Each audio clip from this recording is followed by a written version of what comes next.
In previous class, we have already discussed about simple tissue. In this class, we have to discuss about complex tissue or conducting tissue. What is a complex tissue or conducting tissue? When a tissue is composed of more than one type of cell, it is called as complex tissue. These tissues are also called as vascular tissue because they provide a channel for movement of water and food materials up and down the plant. The example of conducting tissue or complex tissues are xylem and phloem. Xylem. Xylem forms the wood of the plant. Xylem is also called as wood of the plant. It acts as conducting tissue. Water and minerals from the soil are conducted through this tissue. It also provides mechanical strength to the plant.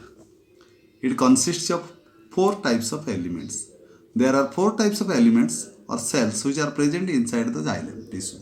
That is tracheids, vessels, xylem parenchyma and xylem fiber. Tracheids. The tracheid is an elongated thick-walled cell with tapering end walls.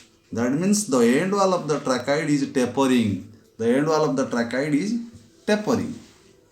They help in the upward movement of water and minerals from the root to aerial parts of the plant. Then vessels. A vessel is a long tube-like structure formed by the fusion of longitudinal rows of cells. The cells are arranged longitudinally in the vessels. They have larger lumen than the tracheids. That means the middle space of the vessel is larger than the tracheid. Along with tracheids, they also help in transportation of water and minerals. Like tracheids, vessels are also help in transportation of water and minerals. Then xylem parenchyma. Xylem parenchyma. These are parenchymatous cells present in the xylem. Xylem parenchyma are parenchymatous cells which are present in the xylem.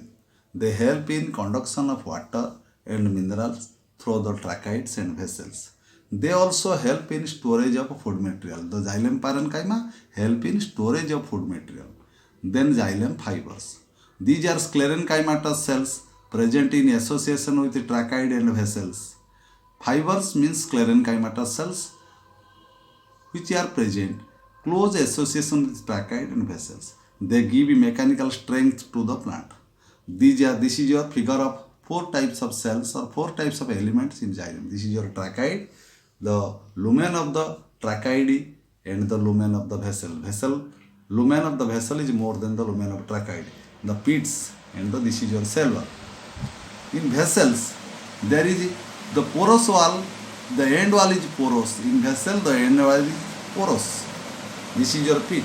Then this is your xylem parenchyma. It is a parenchymatous tissue. It contains a large vacuole, a large nucleus and abundant amount of protoplasm inside the xylem parenchyma. Then this is your fiber tissue or xylem fiber, which gives mechanical strength. Which gives mechanical strength to the plant. Then your phloem. Phloem is otherwise called as bast of the plant. It is like xylem. Xylem is otherwise called as wood of the plant. Just like xylem, phloem is otherwise called as bast. It is the chief food conducting tissue of the plant. Phloem transports food material. Food is processed in the leaf and then it is transported to various organs of the plant, that is downward transportation and also lateral transportation. The basic components of the phloem are sieve tubes, companion cell, phloem parenchyma and phloem fiber. Sieve tubes. They are composed of elongated cells which are placed end to end. The cells are thin and made up of cellulose. The cells of the sieve tubes are made up of cellulose. The end walls are comparatively thick with minute perforation called sieve plate. The end walls of the sieve tubes have a minute perforation which is called a sieve plate. In winter, the sieve plate is provided with callus plates, callus companion cell.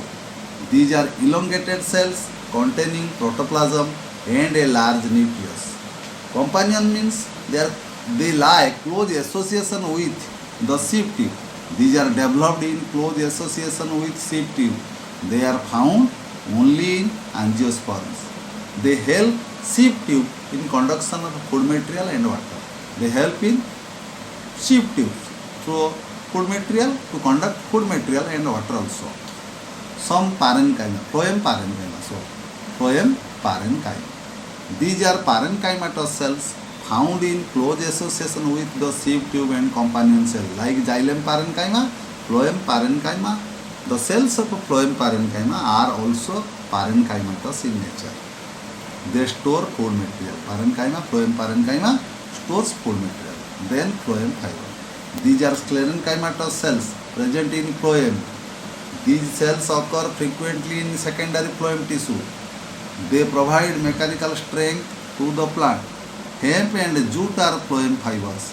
Hemp and jute fiber are called as phloem fibers. This is your figure of phloem tissue. This is your sheep tube and companion. This is sheep tube and this is companion cell. Sheep tubes and companion cells are closely associated with. This is the sheep tube. Sheep tube, sheep plate, perforation, minute perforation on the end wall, which is called as sheep plate. This is the lumen of the sheep tube. Here is your sheep tube, here is your companion cell, here is your phloem parenchyma and it is your phloem fiber. This is the sheep tube and companion cell. This is the sheep tube and this is companion cell. This is sheep tube and this is companion cell. This is pits. This is parenchymatous, phloem parenchymatous cells, phloem parenchyma. This is your phloem fiber. Then the last tissue is protective plant tissue.